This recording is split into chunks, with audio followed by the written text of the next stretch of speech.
What's going on is Anton from antondaniels.com. I appreciate you guys for continuing to rock with me. Yo, the no tax on overtime, Trump economic policy continues to expand, and it's absolutely awesome for everybody, not only Democrats and Republicans, but people in the middle that's independent, the Green Party, all across the board. It absolutely is the best thing for us, and it solves multiple different problems on multiple different fronts. But before I get into it, make sure y'all tap into the Patreon. Link is in the description. I got a new video that I'm releasing tomorrow. Also on top of that, teach Henley 40% off your first order plus 20% off for life. We kind of talked about it on the Millionaire Morning Show, and then we had a panel discussion about it on After Hours last night. So if y'all want to see that, y'all can do so. But I'm going to just give you the quick C student perspective, breaking it down, because a lot of times we get caught up in the lingo and we think that these people are smarter than us in tech and economic policy and finance, and they not. They just using different terms. That's one of the things that I found out working in the corporate America and tech, is that once you determine all they doing is making it more complicated by using different lingo, but they not more smarter than you. They not wiser than you. They don't know more than you. I watched Kamala Harris's interview on a smaller ABC channel, and it was absolutely a disaster. And I posed a question and I say, yo, is it that these people have truly finessed us because we have higher expectations of them to be smarter than us because of the positions that they hold? In reality, they not. They imbeciles.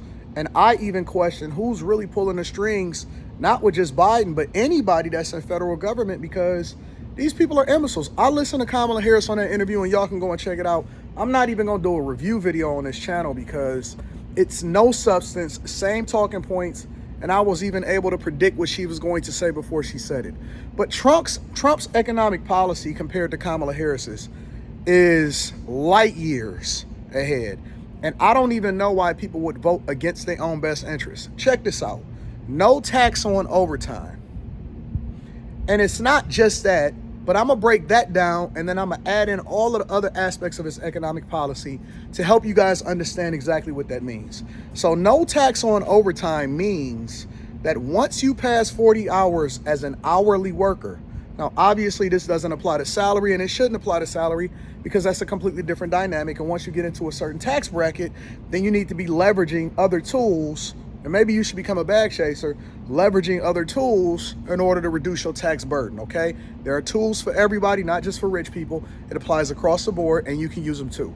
But once you get past 40 hours, because this truly impacts the middle class, police officers, firefighters, EMT, plant workers, warehouse, anybody that you can think of that is blue collar or white collar or has a second job, grocery store workers, anybody that works in fast food, all across the board in every single state, you not being taxed on overtime means that not only does it help businesses be able to solve for the problem of being able to find good workers, which is one of the reasons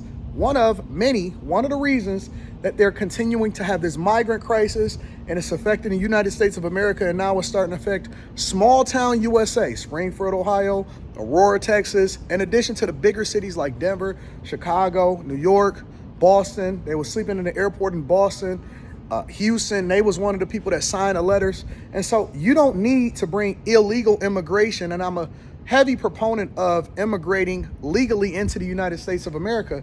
You don't need to bring illegal immigration into the country in order to solve for some of the things that we see happening, in addition to the underlying objective of trying to endear them to the Democratic Party for the rest of their life, similarly to how they did black people in the alphabet community and feminism.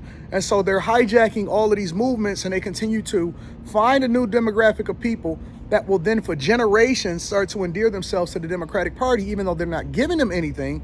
And so they're letting all of these people over into the border en masse to not only affect future elections, but your current elections, and solve for what they think is a worker shortage or people not having enough children in order to sustain a slave culture that we then need more Starbucks workers and warehouse workers and all of these type of things. But what Trump's economic policy does is it organically solves for the problems that we have in the United States of America, because not only does it solve for business and generate more revenue and income in order to add to our tax rolls, but it also solves for your problem as a person that is trying to achieve the American dream organically. And that's the thing that people don't understand, the difference between the Democratic Party and the Republican Party.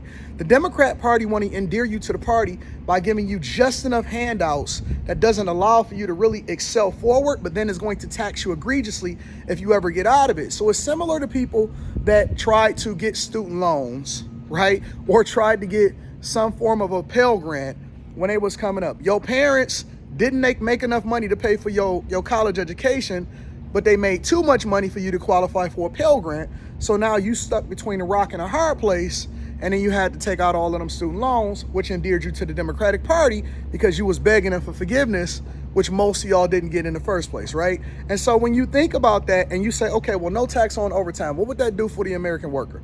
Well, what it would do is incentivize people to go to work.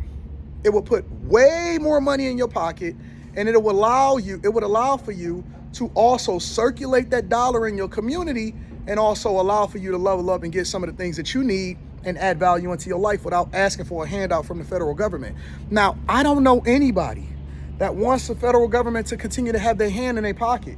So this is truly a bipartisan deal, and I don't know anybody that would vote against it. It could change your life. It could change your children's lives. It could change your wife's lives. It could absolutely put you in a whole nother stratosphere while reducing your tax liabilities. And so it solves for multiple different problems on multiple different fronts.